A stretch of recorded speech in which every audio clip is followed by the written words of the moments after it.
This time we discuss the theoretical frameworks arising from the demand for audit.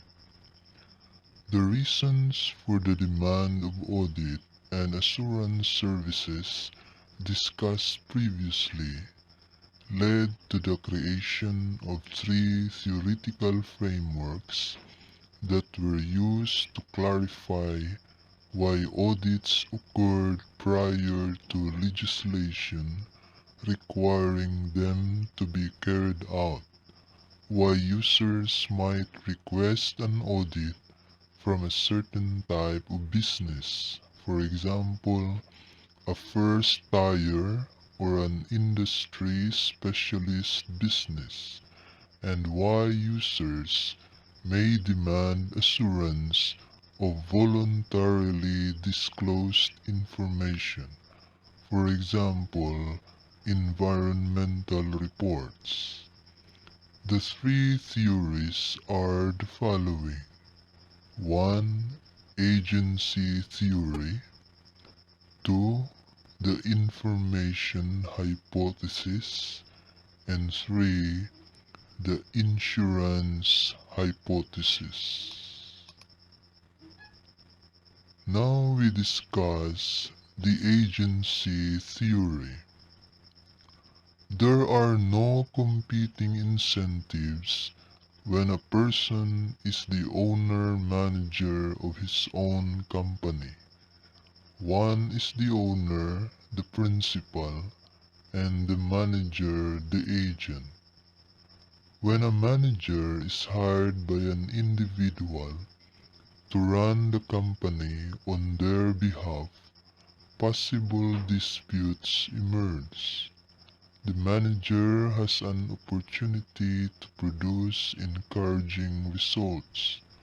They can more effectively track their manager's behavior if there is one owner. It is difficult for owners to control the actions of management when there are many owners, such as shareholders of a large company. The theory of agency tells us that the owners, principals, have an incentive to employ an auditor, incur a monitoring cost, to determine the truth and fairness of the details contained in the financial report prepared by their managers, the agent. Due to the remoteness of the owners from the company, the complexity of items included in the financial report, and competing incentives between the owners and managers. Managers also have an opportunity to employ an auditor to show their shareholders that, free of fraud and error, they have prepared accurate and reasonable financial reports.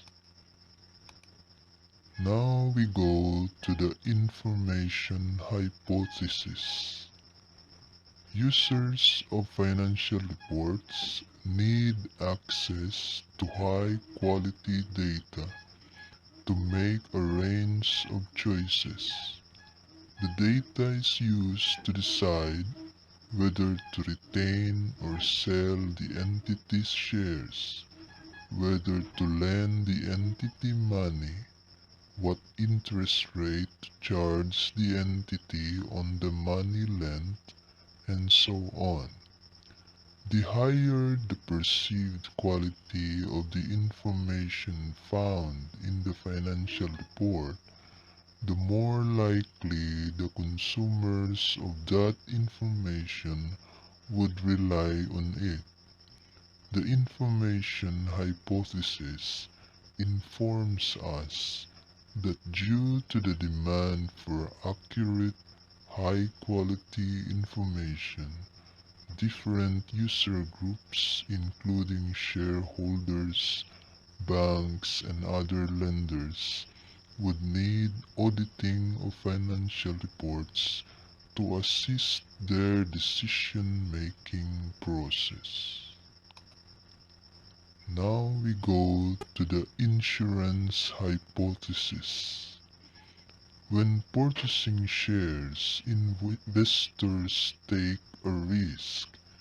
If the organization fails, the money invested might be lost to the investors. An audit is one way for investors to protect against at least part of their loss, according to the insurance theory, should the business they invest in fail. As auditors are expected to take out professional compensation insurance plans, they are considered to have deep pockets, meaning access to money. Should an investor be able to show that their loss was at least partially due to audit negligence. The insurance hypothesis tells us that investors will demand that financial reports be audited as a way of ensuring against some of their loss should their investment fail.